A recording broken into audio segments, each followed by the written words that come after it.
You're listening to Sound Opinions from Chicago Public Radio and American Public Media. I'm Jim DeRogatis. My partner is Greg Cott.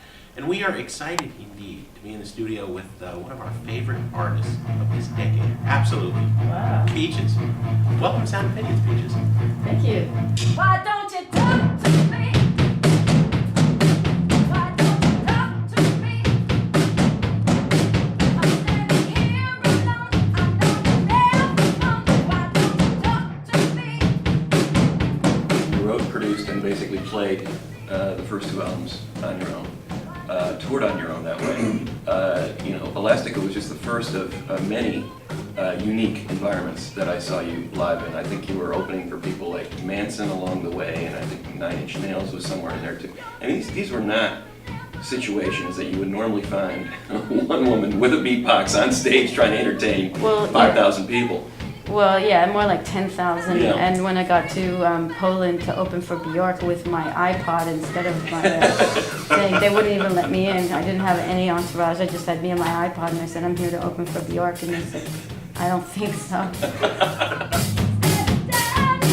Why don't you talk to me?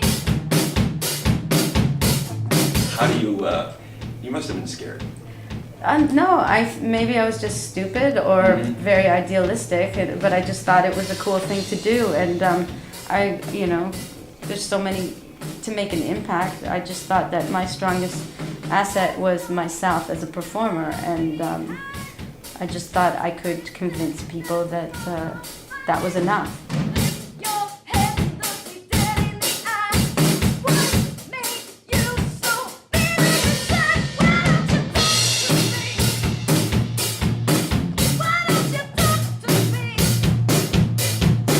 Because I'm standing here, I got an open ear. Why don't you talk to me?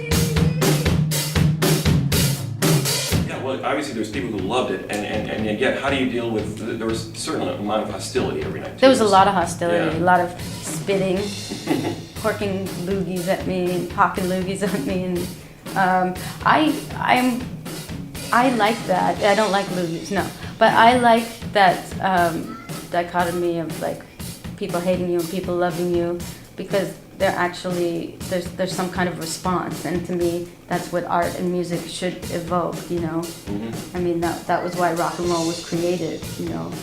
There's a danger element, and I think that yes, of course you can enjoy music, but also the power of rock and roll is in as an attitude and as a live thing, and I wanted to keep that alive.